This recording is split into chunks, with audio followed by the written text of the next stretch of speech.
जहाँ तक इसके जो फ़ज़ाइल फ़वाइद का ताल्लुक़ है, एक फ़ायदा ये कि अगर इंसान पर तंगदस्ती है, गुरबत है, फ़क्र फाका है और वो चाहता है कि मानवी और मादी दोनों एतबार से मालदार हो जाऊँ, ज़ाहिर बातिन के एतबार से गिना मिल जाए, तो 2 रकात नमाज हाजत की नीयत से नफिल पढ़े। अच्छा और हर रकात में सूरह फातिहा के बाद 7 मरतबा ये सूरह कौसर पढ़े। अच्छा हाँ, और जब सलाम फेरे तो ये जो दुआ है, अल्लाह मकफ़िनी बि हलाली का न हरामी का व अगनी बि फजल का अमन सिवा का, ये हदीस की दुआ है। ये दुआ जो है 11 मरतबा पढ़े। अच्छा पढ़ के जो है अल्लाह से खैर मांग ले, तो इसकी पाबंदी कर ले, ये 41 डेज़ की नीयत से शुरू कर ले, इंशाअल्लाह ज़बरदस्त इसका नफ़ा है कि आप ये खुशहाली के जो है दस्तरखान बिछ जाएंगे, अल्लाह ऐसा खैर कसीर अल्लाह अता फरमाएंगे। और दूसरा फ़ायदा ये कि अगर जो सर में दर्द है और सर का दर्द जाता नहीं है, दवाएं भी इस्तेमाल कर रहा है, हर तरह के टोटके कर लिए, जाता नहीं है, तो सूरह कौसर जो है 7 मरतबा पढ़ के, खुद पढ़ के दम कर ले या कोई दूसरा पढ़ के उसके ऊपर ये 3 मरतबा फूंक दे, तो इंशाल्लाह 2-3 दफ़ा करने पर जो है कैसा भी सर का दर्द होगा वो ठीक हो जाएगा। सुभान अल्लाह। सूरह कौसर। और तीसरा, अगर पेट में दर्द है, पेट में दर्द है या अल्सर की तकलीफ आमतौर पर हो जाती है, उसकी जलन है, तो 7 मरतबा यही सूरत जो सूरह कौसर पढ़ के एक चुटकी नमक यूँ ली और पढ़ के उसके ऊपर दम किया और वो चाट दी, अच्छा या किसी दूसरे ने पढ़ के दम किया और उसको चटा दी, बच्चा है या बड़ा है, तो जनाब वो 1-2 दफ़ा चटाने में ही इंशाल्लाह जो है उसके पेट का दर्द ख़त्म हो जाएगा। अगर सुबह चटा दी है, अब दूसरी चुटकी शाम को चटाएं, तो इंशाल्लाह जो 2-3 दिन में ही जो है किसी किस्म की पेट की तकलीफ जो वो रफ़ा हो जाती है। और एक फ़ायदा ये कि अगर दुश्मन है और वो सताता है, तंग करता है, हर तरह तकलीफ़ पहुँचाता है, तो रोज़ाना 41 मरतबा ये जो है सूरह कौसर पढ़ी जाए। ख़ास तौर पे वो दुश्मन कि जो सिर्फ अकेला नहीं है बल्कि पूरा एक जो है वो जत्था है दुश्मनों का, वो मिल के आपके ख़िलाफ़ प्लानिंग करते हैं, मिल के आपके ख़िलाफ़ जो है वो जोड़ तोड़ करते हैं, तकलीफ़ पहुँचाते हैं। तो ऐसे जत्थे को तोड़ने के लिए, ताकि आपस में एक दूसरे के दुश्मन हो जाए और ये इनका जो है वो शराज़ा बिखर जाए, तो 41 मरतबा आपने इसी नीयत से पढ़ना है कि ताकि इनका आपस का जो जोर है वो तशद्दुद का शिकार हो जाए। अच्छा है तो ये 41 मरतबा पढ़ें, अव्वल आखिर 11 मरतबा दुरूद शरीफ ये पढ़ के जो दुआ कर लें, इंशाअल्लाह ये 21 दिन करेंगे, 21 दिन के अंदर ही अल्लाह तबारक व तआला किसी भी किस्म की जो है वो साजिशी लोग होंगे उनको अल्लाह तबारक व तआला तितर बितर कर देंगे। सुभान अल्लाह। ये इसका नफ़ा है। और एक इसका फ़ायदा ये है कि अगर इंसान जो है इसको 313 मरतबा पढ़े, रोज़ अच्छा 313 मरतबा पढ़े, तो किसी भी किस्म की हाजत है, किसी किस्म की कोई बीमारी है या किसी भी किस्म के दुश्मन है, हर चीज़ से अल्लाह तबारक व तआला आपको महफूज रखेंगे। उसमें आप अपनी भी नीयत कर सकते हैं, अपने भी बच्चों की नस्लों की भी नीयत कर सकते हैं। 313 दफ़ा रोज़ाना सूरह कौसर पढ़ने का एहतमाम। सुभान अल्लाह। और अव्वल आखिर जो 11 मरतबा दुरूद इब्राहिमी पढ़ें और पढ़ के अल्लाह से दुआ करते रहें। इंशाअल्लाह अल्लाह की रहमत से किसी भी किस्म का दुश्मन ठहरेगा नहीं और ना कोई दुश्मनी कर पाएगा। और इसी तरीके से अगर जो है कोई बीमारी और तकलीफ पहुँचने का ख़तरा है तो वो भी दूर हो जाएगा और आप महफूज रहेंगे। सुभान अल्लाह। ये सिर्फ फ़वाइद है। और बाकी जहाँ तक इसके ख्वाब में ताबीर का ताल्लुक़ है, एक इसका मतलब है कि अल्लाह तबारक व तआला इसको मालदार बनाएंगे और इसका माल जो है वो अल्लाह के रास्ते में ख़र्च होगा, अल्लाह इसको जो अपने रास्ते में ख़र्च करने की तौफ़ीक़ अता फरमाएंगे। और दूसरा मतलब ये है कि इसके जो दुश्मन है वो मगलूब और ज़ेर होंगे। अच्छा जो दुश्मन है इसको सताना चाहते हैं या दुश्मन इन पर हमलावर होना चाहते हैं, अल्लाह तबारक व तआला इसको दुश्मनों से महफूज रखेगा और ये जो है दुश्मनों से महफूज रहकर बल्कि दुश्मन ही जो नुकसान उठा के वहाँ से दौड़ेंगे। अच्छा ये इसका मतलब।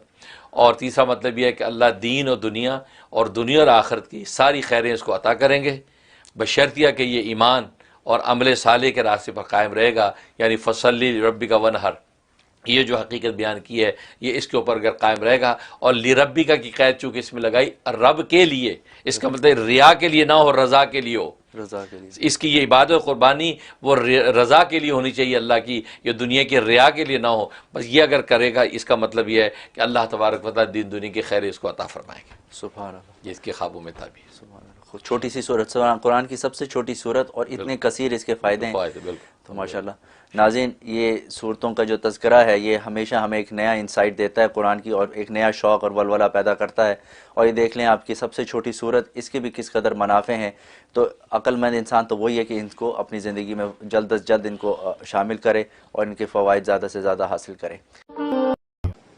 आज हम बात करेंगे अल्लाह तबारक व तआला के अस्माए हुस्ना में से 16वें नंबर के नाम पे। तो वह कि 16 नंबर है इस नाम का और ये अल वहाबू। अल वहाबू ये नाम जो है अल्लाह तबारक व तआला का कुरान करीम में 3 मरतबा आया है मुख्तलिफ जगह पर, और इसका माना होता है सब कुछ अता करने वाला, सब कुछ अता करने वाला, उसको वहाब कहते हैं।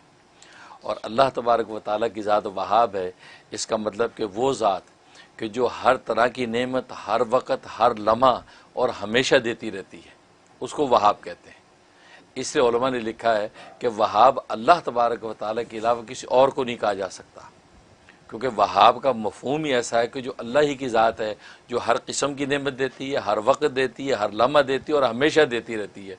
अब ये तो किसी बड़े से बड़े सखी दाता के अंदर ये तपड़ नहीं है, लिहाजा वहाब जो है वो अल्लाह के साथ ख़ास है। चाहे पुकारा भी जाए तो अब्दुल वहाब कह के पुकारना बेहतर है, क्योंकि वहाब सिर्फ अल्लाह ही की ज़ात है, कोई और नहीं है। हाँ, कोई और आदमी जब देता, किसी को तोहफ़ा दे दिया, हदिया दे दिया, तो उसको वाहिब कह सकते हैं, वाहिब। अच्छा, हाँ, वाव अलिफ और 2 चश्मी हा और बा, तो वाहिब उसको कहना जायज़ है गैरुल्लाह को, लेकिन जो गैरुल्लाह का वहाब नहीं कहना चाहिए, क्योंकि वहाब सिर्फ अल्लाह की ज़ात है। चुनांचे अल्लाह ने हर तरह की जिस्मानी, रूहानी, मादी, मानवी, ज़ाहरी, बातनी हर तरह की नेमतें कायनात में फैला रखी हैं, और ये शान सिर्फ अल्लाह तबारक व तआला को हासिल है। जहाँ तक इसके फ़ज़ाइल फ़वाइद का ताल्लुक़ है, सबसे बड़ा एक फ़ायदा ये है कि अगर आप मुस्ताजब दावत बनना चाहते हैं कि अल्लाह मेरी दुआएं कबूल किया करें, तो इसकी बड़ी तासीर है इस नाम में। सबसे आसान अमल यह है कि हर नमाज के बाद 7 मरतबा पढ़ें, सिर्फ 7 टाइम पढ़ना है। जब आप दुआ करने लगे तो 7 मरतबा या वहाबू पढ़ें, उसके बाद अपनी दुआएं मांगें। तो क्या कि 5 नमाज़ों के अंदर आपने गोया कि 7 मरतबा या वहाबू का विर्द करना है, तो इंशाअल्लाह आपको अल्लाह तबारक व तआला मुस्ताजब दावत के मुकाम पर कायम कर देंगे। सुभान अल्लाह। वरना इसी अमल को इस अंदाज से भी किया जा सकता है कि आपके नाम के जो आदाद हैं वो आप निकाल लें कि मेरे नाम के आदाद में 313 बन रहे हैं या 515 बन रहे हैं।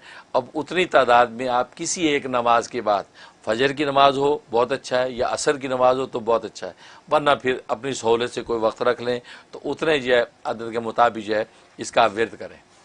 और इसका जो अदद है वो 14 है, 14 इसका अदद है। हाँ, और इसका जो है वो मुफरद अदद जो है 5 बनता है, क्योंकि 1 और 4 को जमा करें 5 बनता है। तो लिहाजा किसी भी अमल के जब आप करेंगे इसको, तो 5 दिन में उसके असरात ज़ाहिर होने लगते हैं। तो ये इसमें ज़बरदस्त बात है। तो ये वहाब इससे पढ़ सकते हैं। और दूसरी इसके अंदर तासीर यह है कि अगर तंगदस्ती है, रिज़्क़ की फरावानी नहीं है, परेशानी है, उसके लिए 1414 दफ़ा का ये अमल ईशा के बाद का है। अव्वल आखिर 14 ही मरतबा दुरूद शरीफ, यानी जो इसका अदद है उसी की तादाद को सामने रख के आपने 1414 दफ़ा पढ़ना है, अव्वल आखिर 14 दफ़ा दुरूद शरीफ के साथ। और ये आपने जो है 41 डेज़ की नीयत से शुरू करना है। तो मैंने बताया हर 5 दिन के बाद इसकी तासीर ज़ाहिर होती है। जब उसी तरह आप खुद देखते रहेंगे इंशाल्लाह कि 5-5 दिन के बाद उसके अंदर इंशाल्लाह तरक्की और तासीर बढ़ती जाएगी। ये इसमें और एक फ़ायदा इसके अंदर ये है कि अगर कोई मुश्किल पेश आई हुई है और मुश्किल टलने वाली नहीं है, बहुत इंसान बेबस हो गया है, उसके लिए किसी खुले मैदान में चला जाए, खुले मैदान में जाके हाथ उठा ले अल्लाह के आगे और हाथ उठा के 101 दफ़ा इसका विर्द करे, आसमान को देखे और या वहाबू पढ़ता रहे। अव्वल आखिर 11 मरतबा दुरूद शरीफ पढ़ के अपने चेहरे पे हाथ फेर ले, इंशाल्लाह इस 7 दिन के अंदर अंदर या 5 दिन के अंदर अंदर आपकी मुश्किल टल जाएगी। सुभान अल्लाह। इसके अंदर ये तासीर है। और एक तासीर इसकी है कि अगर जो है वो इंसान के औलाद का मसला है, औलाद नहीं है, चाहता है कि अल्लाह तबारक व तआला हर तरह की औलाद दे, बेटी भी दे, बेटियां भी दे, तो ये या वहाबों का जो अमल है वो बीवी अपने नाम के अदद के एतबार से कर ले या 313 दफ़ा कर ले। तो इसका विर्द करके ईशा के बाद पानी भी दम करें, मियाँ बीवी दोनों आधा आधा पानी पी लें, उससे होगा कि इंशाल्लाह अल्लाह की रहमत हो जाएगी। और 90 डेज़ की नीयत से अमल शुरू रखें, इंशाल्लाह अल्लाह की रहमत से अल्लाह जो है औलाद नरीना अता फरमाएंगे और वो साहिब औलाद हो जाएंगे। ये इसकी या वहाब की तासीर है। और अगर एक आदमी कसरत से इसका विर्द रखे, चलते फिरते उठते बैठते या हवाबू, तो फिर तो समझे कि उसको दुनिया की किसी नेमत की कमी नहीं होगी। फ़राइज़ व वाजिबात के अलावा जब भी याद है या वहाबू का विर्द रखे, तो ये ऐसी इसमें तासीर है कि ये नाम जब अपना इजलाल कर लेता है और अल्लाह की ख़ास नज़र करम हो जाती है, तो फिर समझो कि इस बंदे की ज़िंदगी राहत ही राहत है। फिर इसको कोई कमी होने वाली नहीं है। ये इतनी ताकत है इस नाम के अंदर। और मैंने बताया कि हर 5 दिन के बाद जो है आप ज़रूर उसके अंदर तब्दीली महसूस करेंगे। अच्छा, बस औक़ात लोग कहते 5 दिन हो गए हमें तो पता ही नहीं चला, वो आपको नहीं पता चला, लेकिन तब्दीली अपना काम कर रही है। क्योंकि बस औक़ात इंसान की रूह के ऊपर कसाफत होती है, गंदगी होती है, तो कसाफत साफ लगने में टाइम लग जाता है। जैसे मैले कपड़े पे खुशबू छिड़कें तो वैसी खुशबू नहीं फूटती जैसे जो उजले धुले पे होती है। इसका मतलब अल्लाह पहले रूह को उजला धुला करते हैं उस नाम की बरकत से, अब जब वो मुज़क्का हो जाती अब ये नाम जो है वो अपनी खुशबू को ज़ाहिर करता है। तो इसलिए नाज़रीन उसमें भी परेशान ना हुआ करें कि ये हो गया अभी तो कुछ भी नहीं हुआ, नहीं वो हो रहा है, क्योंकि अल्लाह का नाम है, वो असर कैसे ना करे।